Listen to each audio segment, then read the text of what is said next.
Well, hello there. I'm back. And today we have another episode of Beauty and the Bibliophile. If you're new here, welcome to my channel. I'm Leia. If you're not new here, thank you for returning. As often as I can, I do a series called Beauty and the Bibliophile, where I do my makeup and I tell you about the latest book that I've read. If you don't know what a bibliophile is, don't worry. It is a lover and a collector of books. That's me. Today's book, we're doing something very different. I told you in the last one I wanted to do something adventurous. Well, we are not doing a book that's been like anything on this channel before.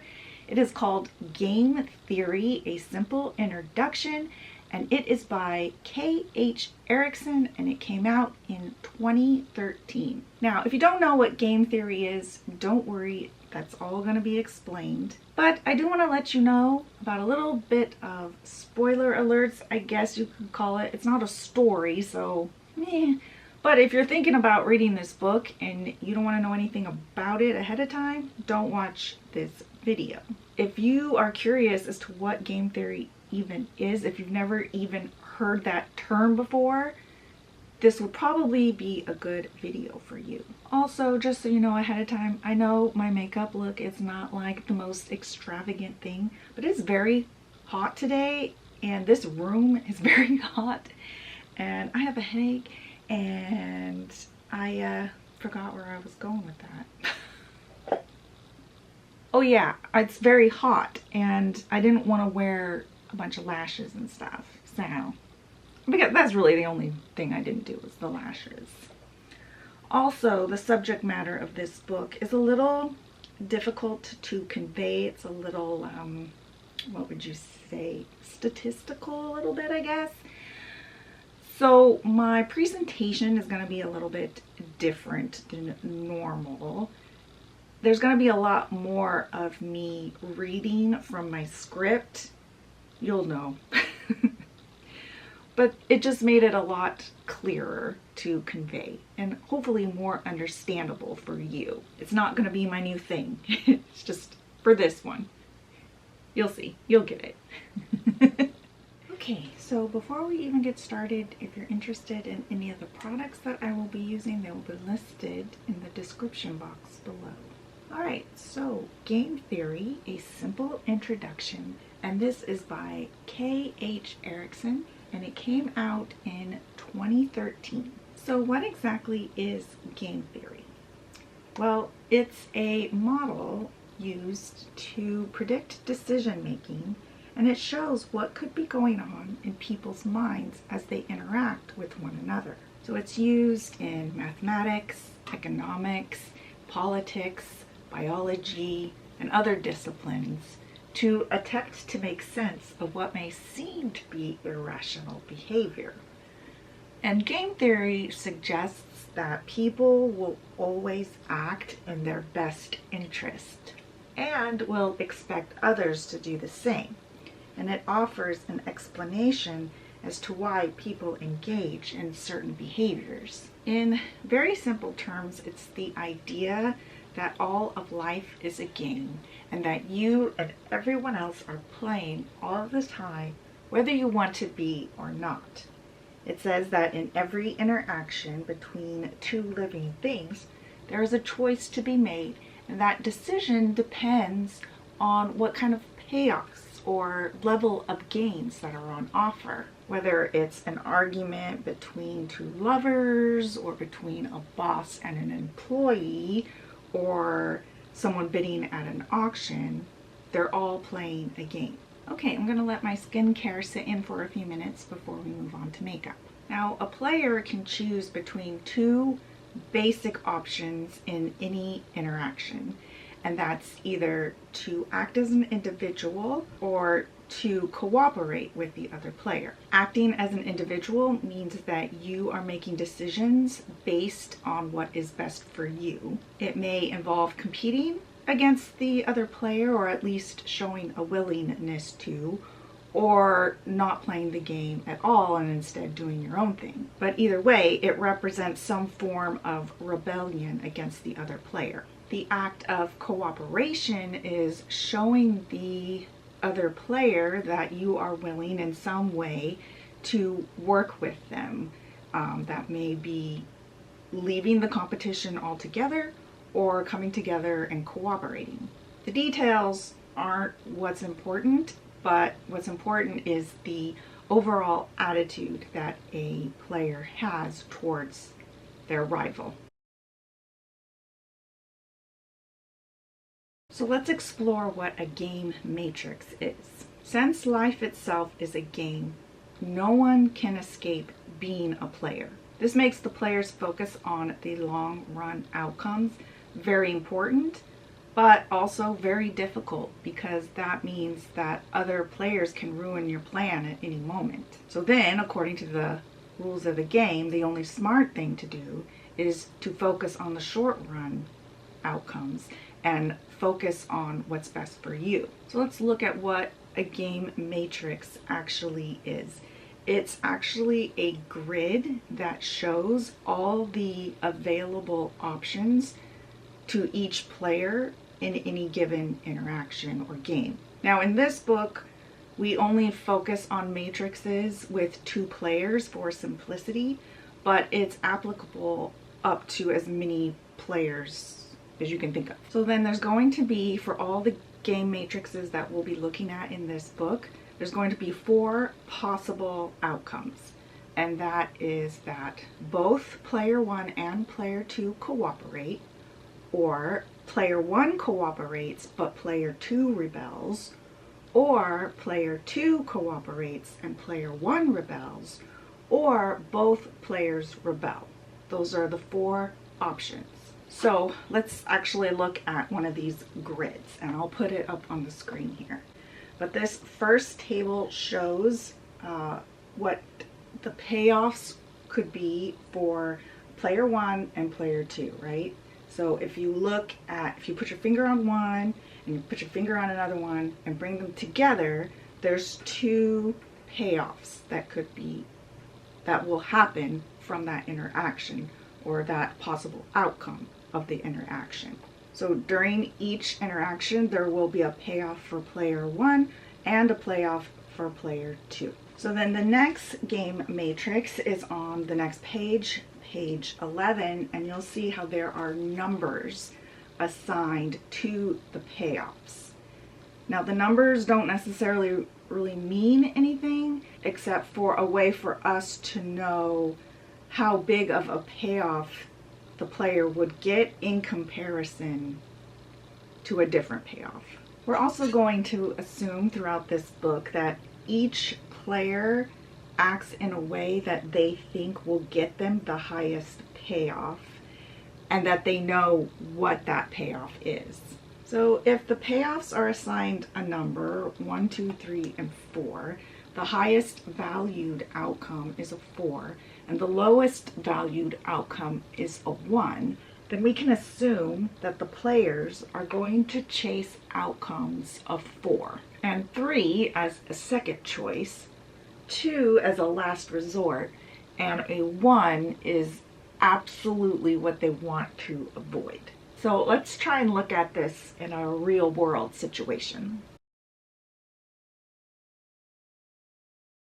So the prisoner's dilemma is the most famous example of game theory, and it shows individual incentives that push players to betray the other, when mutual cooperation would give them both a far better result. So there are 2 guilty suspects being questioned by the police, and they've agreed ahead of time that they're both going to keep quiet in order to reduce their chances of being found guilty and sent to prison. If they stick to this strategy, which is mutual cooperation, then the police only have enough evidence to charge them both with a lesser crime, and they will serve a minimal sentence. But if one betrays the other and rebels, then all the blame will be placed on the other, but the first player will walk away free as an innocent man, while the one who holds to his word to keep quiet and cooperates will have the responsibility of 2 guilty men forced on him and suffered an increased sentence.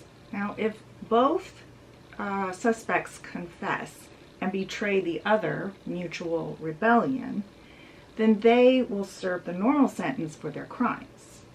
And the book calls prisoner 1 Bubba and prisoner 2 Tyrone. So let's look at the table, the game matrix on page 13. And this shows what will happen if Tyrone were to keep quiet and Bubba kept quiet, or if Tyrone tells and then Bubba doesn't. It shows all the different possible outcomes. So you can see if Tyrone keeps quiet and Bubba keeps quiet, then they'll both get like 1 year, right? But if Tyrone betrays Bubba and Bubba keeps quiet, Bubba gets 10 years and Tyrone gets nothing. And then there's all the other possible outcomes. So if we look at this from a first person's point of view, we can see what options each player has at their disposal. If you look at it from Bubba's point of view, we can see what to expect. Bubba would be thinking, oh, if Tyrone keeps quiet and I keep quiet, then I could get 1 year in prison, say. If Tyrone keeps quiet and I betray Tyrone, then I get 0 time. So then, according to this game matrix, it's best for Bubba to betray and rebel against Tyrone and incriminate the poor man. But Bubba also knows that Tyrone has all the same options available to him. So Bubba would also be thinking, if Tyrone betrays me and I keep quiet, I could get like 10 years. If Tyrone betrays me and I betray him, I could probably end up getting like 5 years. So then, according to this game matrix, regardless of what Tyrone does, it's best for Bubba to betray him. It also shows that whatever Tyrone does, it's best for Bubba to respond in kind. So if Tyrone betrays Bubba, Bubba should also betray Tyrone, and vice versa. And Tyrone, meanwhile, in the other holding cell, is thinking all of these same things. And Bubba knows that. So the strategy to rebel should be the dominant strategy for both of the players in this situation, because either will get a greater payoff from rebelling than cooperating, regardless of the actions of the other player. Now, it should also be said here that game theory doesn't tell you which of the options a player has are good or bad. It just shows what could happen as both players search for the best payoff. So in other game matrices, there's a problem called the free rider problem. And this can also be called the freeloader problem. So in the earlier matrices that we looked at, the payoffs or possible options were called cooperate and rebel. Now this next game matrix that we're going to look at, everything is generally the same, except we're going to call their options contribute or parasite. Also in this game matrix, the payoffs are not symmetrical like they were in the prisoner's dilemma. In this game, a player can choose to cooperate with the other player and choose to contribute and put in effort into the interaction, or to parasite.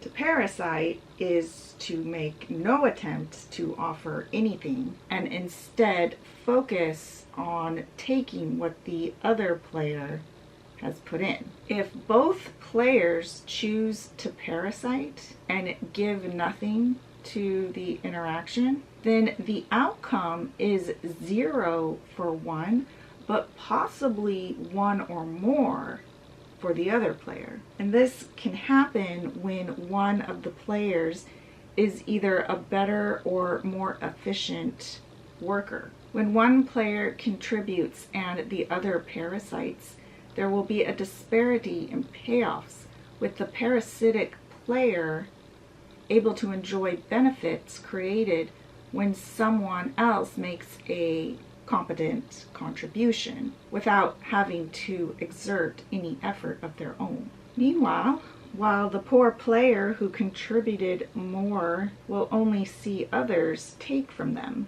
and suffer an even greater loss than the freeloader. So basically, the only difference between this game and the prisoner's dilemma is the payoffs, the values of the payoffs are based on how more efficient one player is than another. So let's make up a scenario here with the names Jack and Jill and the payoffs being pails of water. And Jack is the more efficient worker. If Jill gives nothing and chooses to act as a parasite, Jack knows that the only smart move then on his part is to also parasite. If he does that, since he's the more efficient worker, he'll still get a little bit of a payoff. But if he's foolish enough to try and contribute while Jill still parasites, then he'd end up worse than when he started.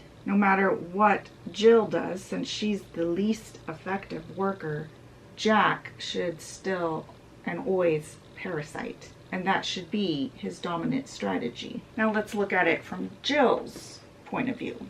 If Jack contributes, then Jill would get the best payoff by choosing to parasite. That would earn her more of a payoff than she would by mirroring Jack's efforts to contribute, because she can get resources without having to exert any effort. If Jack was to parasite, then Jill should copy his behavior. It earns her a payoff of nothing, and although it isn't a gain, it's still better than the payoff that would have come if she were to contribute if Jack resolves to do nothing.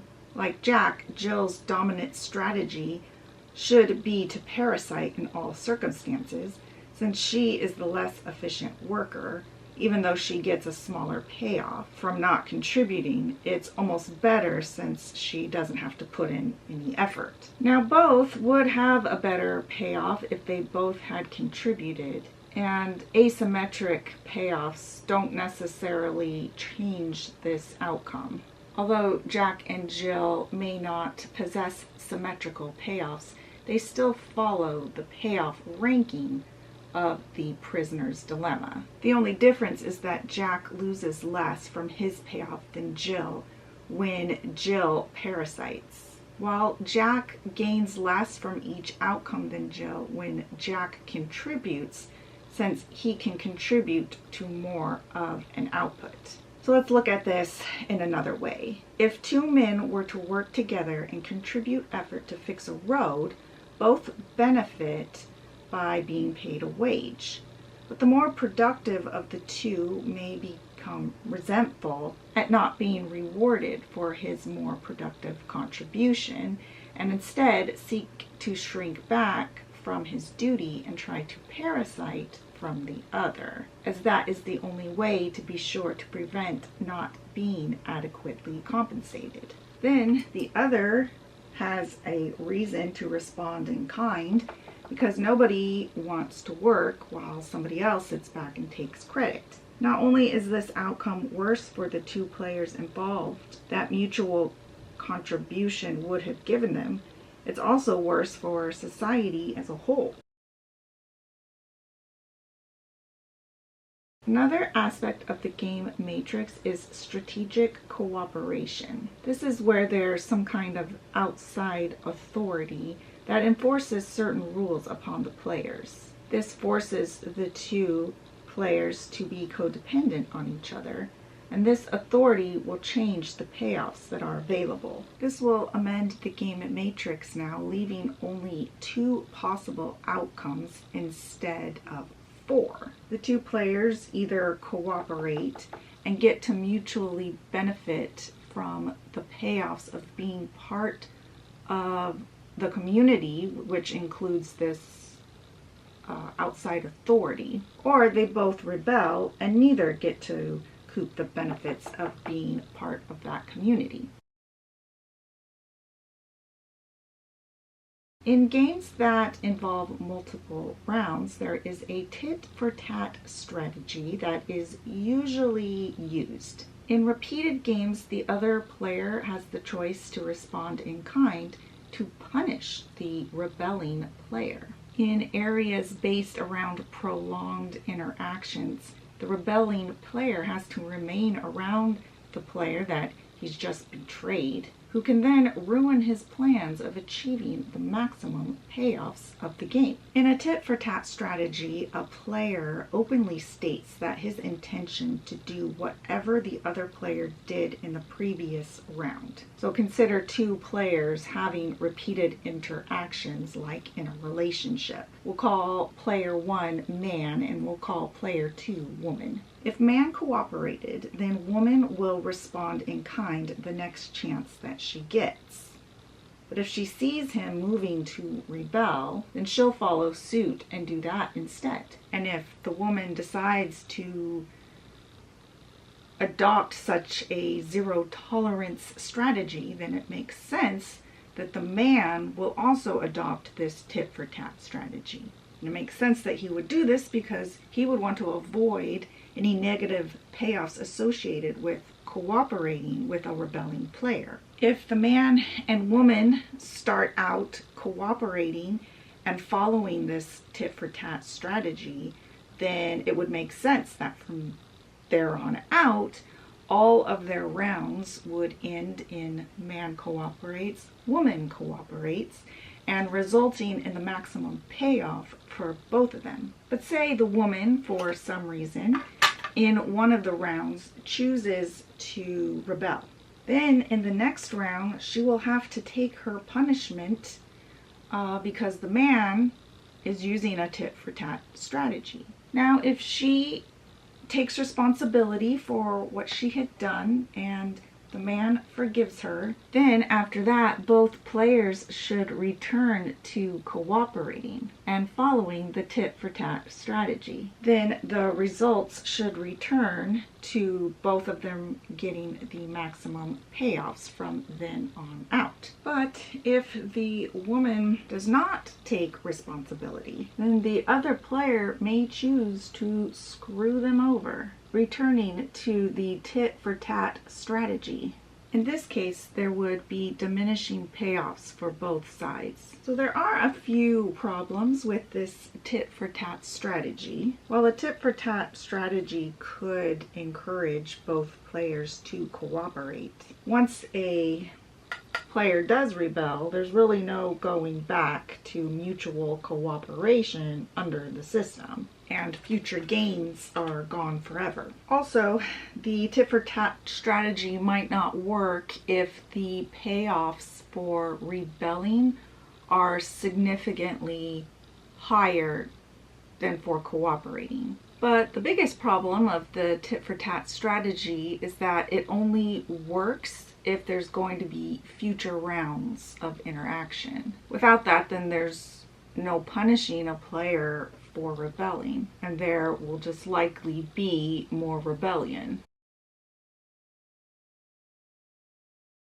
Now, the duration of an interaction is very important because a one-off game is destined to see a player rebel if there's no fear of a backlash from the other player. But mutual cooperation could be encouraged through a tit for tat strategy. However, in a repeated game, a player may be able to avoid the problems caused by a tit for tat system and achieve a superior payoff if they can use what is called backwards induction to decide the best move in every round. This is where a player looks to the future to decide their best move in the final round of the game, and then works backwards to find the most rewarding move in the round before that, and then the round before that, and so on, all the way back to the beginning of the game. But both players know that the final round will inevitably lead to individual rebellion, and that the interaction one round before that is essentially the last round. And this is where we will need to make their last decision, and it becomes the final round in practice. So then the round before that actually becomes the final round in practice, and then the round before that, and this pattern repeats right all the way up to the start of the game, and players will be expected to rebel in every single round. This suggests that rebellion is not a brief problem that can be resolved for superior payoffs, but something that will remain an issue throughout the life of the game. But there are a couple of ways around this. If one of the players is somehow not able to know what his desired goal is, then he wouldn't be able to work backwards. Or if he can't be sure when the game will end, he also won't be able to work backwards to decide when to rebel. So these next few sections I'm gonna breeze through really quick because they're starting to get more complicated, and also I don't want this video to get too long. It's very hot in this room and I want to get out of here. So using asymmetric information, we can see a scenario where one player would misrepresent his payoffs for cooperating or rebelling to get the other player to act in a more desirable way. They may exaggerate their own gains for cooperating or downplay their gains from rebelling, all in an attempt to get the other player to cooperate so they could then rebel for their highest individual payoff. The entire marketing and advertising industry is based around this idea, with emphasis on how much better your life would be if you cooperated with them and bought their product or service, or how your life will get so much worse if you don't. And this would be incomplete or asymmetric information that they are giving you, and so it can be easy to fall for it.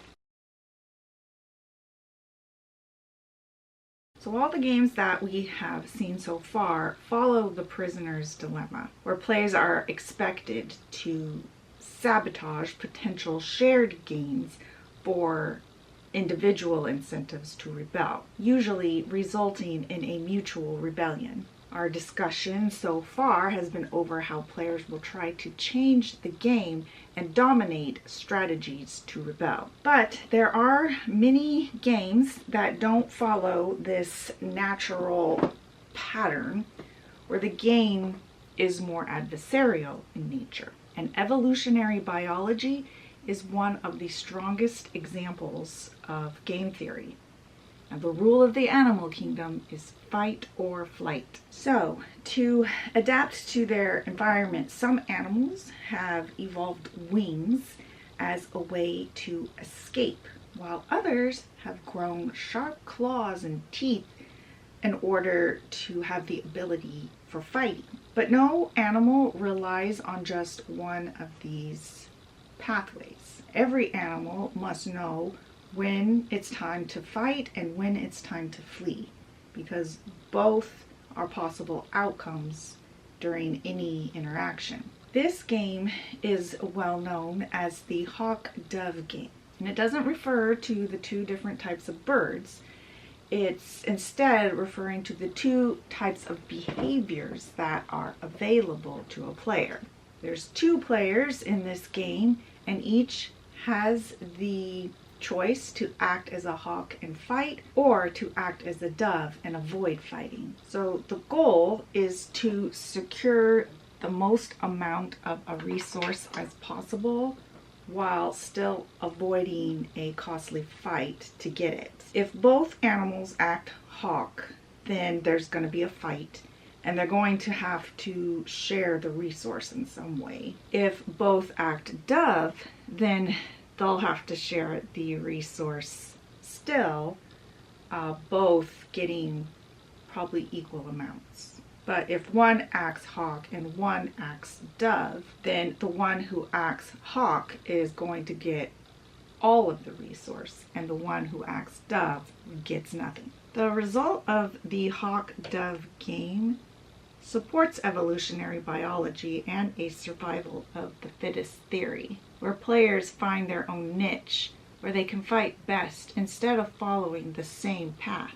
It also supports the idea that the most important thing is not the ability to fight, but the appearance of the willingness to do so, which can put off the other player and force them to use the dove strategy to avoid a costly fight. So this might explain the popularity of posturing among humans and animals in place of actual fighting. This strategy exploits asymmetrical information among players about their willingness to fight and to get the gains offered by a fighting strategy without suffering the costs of fighting that are usually associated. The aim is to secure the hawk role and push the rival to select the dove role as a defensive measure. The well-known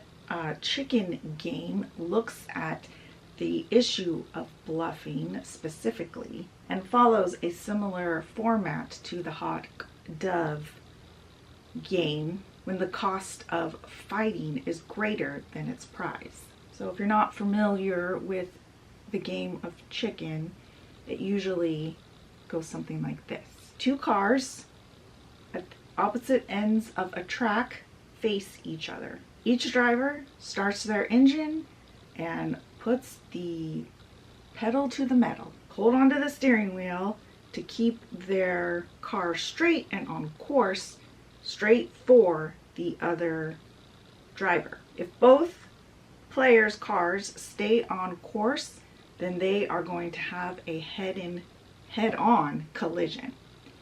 If one chickens out and swerves, then that person loses and he gets called a coward, while the other one wins and receives the payoff of being the one who stayed on course and gains virtue by successful one-upmanship.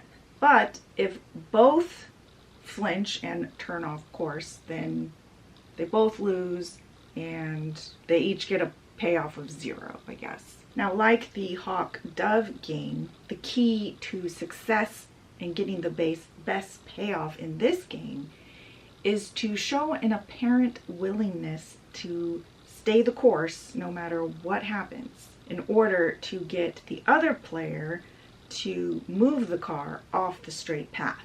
Now, stone cold nerves and a lack of emotion would be a good signal that a player will be willing to risk their life and crash and win. You've seen, I think there's a scene in a movie, I can't remember which one, where a guy like takes his steering wheel off of the car and like puts it out the window to show the other guy that no matter what happens, he's not going to be the one to swerve his car. But if someone's going to bluff like this, it must be believable in order to scare the other player, or the two rivals could end up in a head-to-head crash and kill both of them.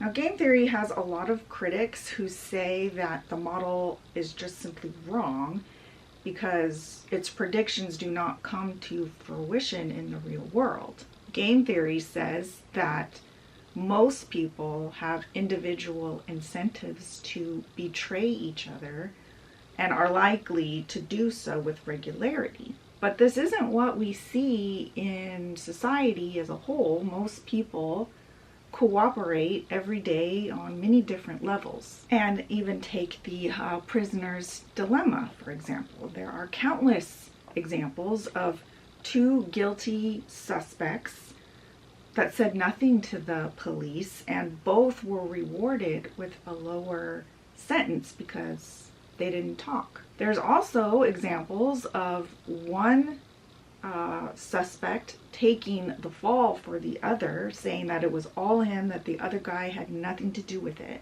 and then willingly serving a longer sentence as a result. And this would seem to violate game theory, but the prisoner's dilemma game matrix only shows one type of interaction. The men involved may be thinking ahead to a completely different interaction away from the police afterwards. Maybe the suspects know that they'll have to face the rest of the gang once they leave the police or after they serve a prison sentence, and they are acting in their best interest with the long run interactions in mind.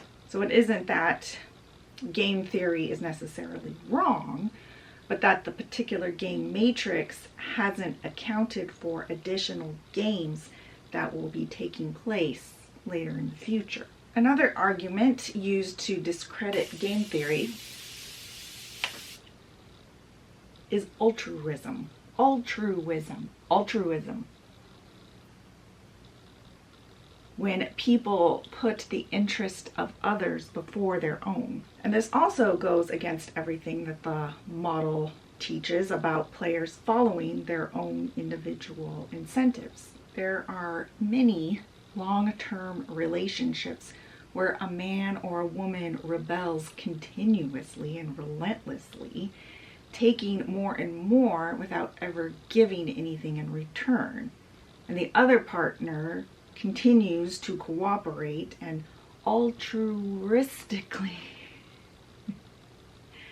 tolerate their flaws. The game theory matrix doesn't reflect this scenario, and the payoff values need to be changed in the game matrix to represent the altruism.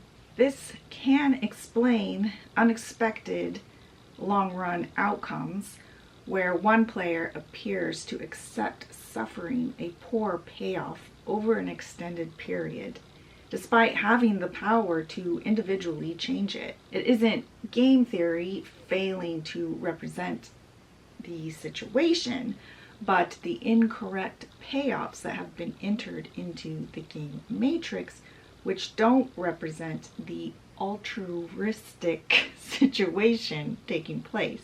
Now, one final accusation leveled at game theory is that outcomes that should be impossible do come to pass due to hatred, such as in the game of chicken where the two cars are driving towards each other. Now, according to game theory's assumptions, the outcome where both players stay the course and crash shouldn't happen. But there are many examples of two rivals destroying each other, whether it's in a duel by car or gunfight or some other means. The issue of hatred may be able to explain the failure of game theory's predictions in a confrontational game like chicken. Every game that we've seen so far assumes that players want to maximize their payoffs. But this may not always be true. At times, players may be more concerned that others, their rival, doesn't gain. So in an interaction with like a mortal enemy, the most important goal for the player may not be to secure their own high payoff, but to force a low payoff on their rival. So in the game, the chicken game earlier, players tried to act like they would never move, but were determined to stay the course with the intention of making the other player believe that they had to be the one to move or suffer a disaster. But there's no reason a very hateful player couldn't take advantage of all this. He could secretly work toward their own agenda as the other player thinks that it's their agenda being followed by naturally assuming their rival will be chasing their own high payoff. But if a player was so filled with hate that his only goal was the destruction of the other player, then he could surely be willing to sacrifice his own goals to ensure this outcome was achieved. He wouldn't care if he suffered the same fate himself. If the hateful player showed some sign of weakness before the race, then that could convince his opponent that he, his rival himself, would move the car and swerve.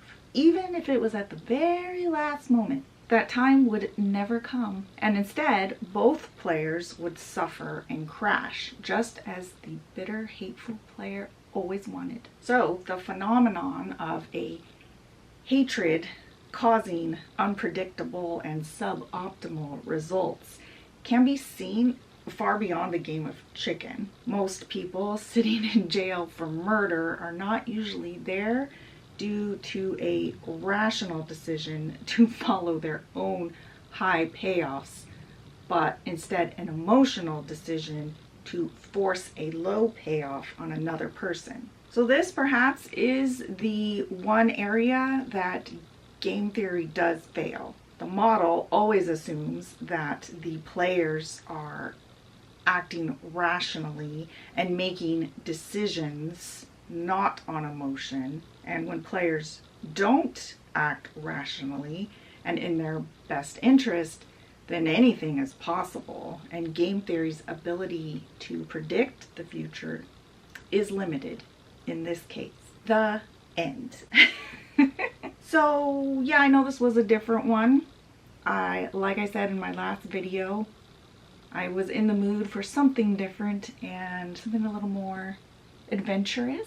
I think the overall thing to take away from this book isn't about calculating other people's moves and what they're gonna do if I do this, but just to at least have in mind and to think about other people's motives. Just have it in the back of your mind when you're dealing with people, especially if it's somebody that hasn't established a reputation with you yet.